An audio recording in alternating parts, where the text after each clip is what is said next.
Jadi saya lihat defisit dengan Cina ini berpotensi untuk terus meningkat gitu ya.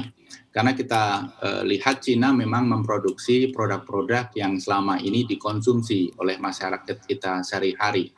Range dari produk yang mereka ekspor ke Indonesia itu lebar sekali, dari mulai produk ketika bayi sampai ketika tua meninggal dan sebagainya, itu ada dari Cina. Kemudian yang kedua, Cina ini adalah merupakan mesin produksi yang besar sekali. Jadi dari sisi economic of scale, dia tidak hanya mensuplai satu negara, dua negara, tapi seluruh dunia.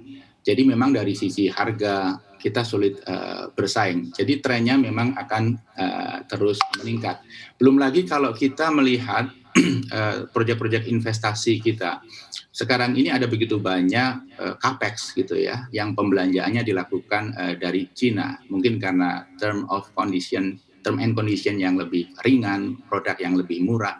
Ini juga mendorong trade deficit yang lebih lebar lagi ke depannya. Tetapi good news-nya adalah trade deficit kita dengan beberapa negara yang lain itu mengalami penurunan. Jadi melebarnya defisit kepada Cina itu tidak serta-merta secara langsung memperlebar defisit kita, tapi ada komponen shifting dari defisit dengan negara lain menjadi defisit dengan Cina.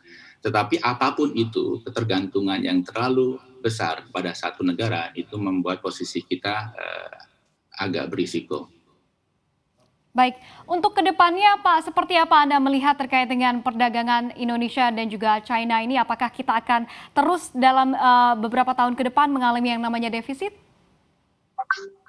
Saya melihat satu hal yang bisa kita lakukan, kita menggeser dari trade ke investment.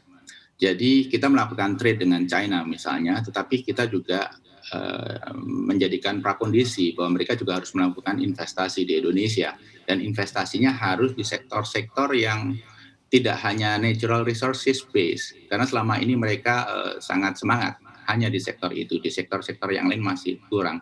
Jadi mereka kita undang untuk investasi di sini dengan term yang lebih fair, sehingga kita mengkonsumsi produk, tapi juga pada saat bersamaan mengekspor produk, walaupun ini diproduksi oleh investasi-investasi dari Cina. Saya pikir kalau kita melawan Cina secara head to head, ini tidak terlalu mudah ya. Karena memang kalau kita lihat list of produk Cina dan Indonesia, Cina itu adalah natural competitor kita selain Vietnam. Jadi produknya sudah betul-betul sama. Kita memaksakan diri untuk head to head agak berat karena beberapa faktor yang kita ulas tadi. Jadi Cina, kemudian Vietnam, Malaysia itu adalah natural competitor kita dari sisi tipe produk untuk produk ekspor. Nah, bagi Anda yang ingin mengikuti berita ekonomi dan juga bisnis, jangan lupa untuk install CNBC Indonesia di App Store dan juga di Play Store.